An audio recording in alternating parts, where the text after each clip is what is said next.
ప్రస్తుతం మనతో పాటు బీఆర్ఎస్ నేత ఆర్ఎస్ ప్రవీణ్ కుమార్ గారు ఉన్నారు. ఆయనతో మాట్లాడే ప్రయత్నం చేద్దాం. నమస్తే సార్. నమస్తే సార్, ఇప్పుడు ఫోన్ ట్యాపింగ్ విషయంలో ఇప్పుడు మీ పేరు కూడా వస్తుంది. కానీ ముఖ్యంగా మనం మాట్లాడుకోవాల్సింది ఏంటంటే మీ నేతలు కాంగ్రెస్ నేతలు చేశారు అంటే వాళ్ళు చేశారని మీరు చేశారని వాళ్ళు, మొత్తానికి ఈ ఫోన్ ట్యాపింగ్ వ్యవహారమే తెలంగాణలో నడుస్తుంది. అసలు ఏం జరుగుతుందంటారు? ఫోన్ ట్యాపింగ్ రేవంత్ రెడ్డి గారే చెప్పారు ఫోన్ ట్యాపింగ్ చేయొచ్చు. సో ఆ చట్ట ప్రకారం చేయొచ్చు అంటున్నాను.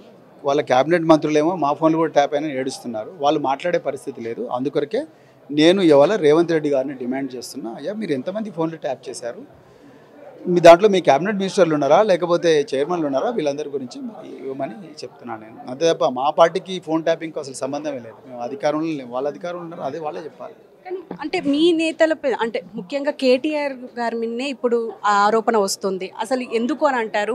అంటే ఇదే వివాదం నడుస్తుంది అంటారా, లేకపోతే ప్రజా సంక్షేమం మీద ఏమైనా దృష్టి పెట్టే అవకాశం ఉందా లేదంటారా కాంగ్రెస్? కేటీఆర్ గారికి ఫోన్ ట్యాపింగ్కి సంబంధమే లేదండి. ఆయన ఎప్పుడు హోంమంత్రి గారు కారు, ఆయన మున్సిపల్ అడ్మినిస్ట్రేషన్ శాఖ మంత్రి, ఇండస్ట్రీ శాఖ మంత్రి, కొంతవరకు రూరల్ డెవలప్మెంట్ శాఖ మంత్రి, పంచాయతీరాజ్ శాఖ మంత్రిగా కూడా పనిచేసిండ్రు.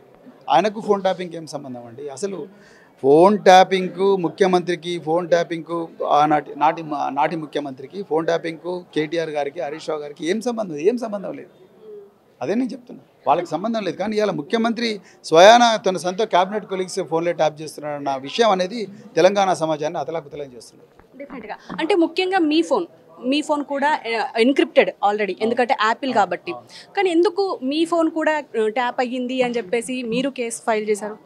అదే మరి రేవంత్ రెడ్డి గారినే అడగాలి ఈ ప్రశ్న. ఎందుకంటే ఆయనే ముఖ్యమంత్రి, ఆయనే అన్నాడు. కానీ నేను ప్రవీణ్ కుమార్ ఫోన్ కూడా ట్యాప్ అయిందని మరి ఆయనే చెప్పాలి ఆన్సర్. అంటే ఖచ్చితంగా ఈ కేసులో అందరూ నిందితులు ఎవరైతున్నారో వాళ్ళందరికీ శిక్ష పడుతుంది అని చెప్పేసి అంటున్నారు. అంటే ఫస్ట్ ఎవరికి పడే అవకాశం ఉందంటారు? నేను చెప్పాను కదా, సొంత క్యాబినెట్ కొలీగ్స్ మీదనే ట్యాపింగ్ చేసిన వ్యక్తికే శిక్ష పడుతుంది ఫస్ట్. ఆ వ్యక్తే రేవంత్ రెడ్డి గారు అంటున్నాను నేను. వారికే ఫస్ట్ శిక్ష పడేది ఉంటే ఆయనకే పడుతుంది first. Thank you sir, thank you very much. So చూశారు కదా, ముఖ్యంగా ఫోన్ ట్యాపింగ్ వ్యవహారం మీద ఇప్పటికే ప్రణీత్ రావు కావచ్చు, ప్రభాకర్ రావు కావచ్చు, వీళ్ళందరి పైన ఇప్పుడు ప్రస్తుతం సిట్ విచారణ జరుగుతోంది. ఈ విచారణకు సంబంధించి అంటే ముఖ్యంగా నెక్స్ట్ జరగబోయేది మాత్రం సీఎం రేవంత్ రెడ్డి ఫస్ట్ జైలుకి వెళ్తారు. ఎందుకు అని అంటే ఫస్ట్ క్యాబినెట్లో ఫోన్ ట్యాపింగ్ చేసేది సీఎం రేవంత్ రెడ్డి అని చెప్పేసి ఇప్పుడు ప్రస్తుతం ఆర్ఎస్ ప్రవీణ్ ఆరోపిస్తున్నారు. అంటే ముఖ్యంగా నా ఫోన్ కూడా యాపిల్ ఎన్క్రిప్టెడ్ అయినప్పటికీ నా ఫోన్ని కూడా చేశారు అంటే ట్యాప్ చేశారు అని చెప్పేసి ఆయనే అంటున్నారు. కాబట్టి నా ఫోన్తో పాటు ఇంకెంతమంది ఫోన్లు ట్యాప్ చేశారు అని చెప్పేసి ఇప్పుడు ఈయన అంటున్నారు.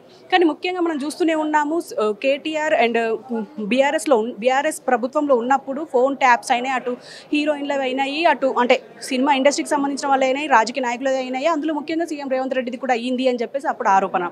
సో చూడాలి మరి ఏం జరగబోతోంది నెక్స్ట్. మరి ఖచ్చితంగా సీఎం ఇప్పుడు ఆర్ఎస్ ప్రవీణ్ మాటల ప్రకారం నా ఫోన్ అయితే ఉంది అని అంటున్నారు. మరి ఆయన తేల్చాలి, మరి ఎవరి మీద కేసులు అవుతాయి, ఎవరు జైలుకి వెళ్ళాలి అనేది. సో ఇది ఇక్కడి సమాచారం. కెమెరామెన్ రానాతో హారిక, హైదరాబాద్.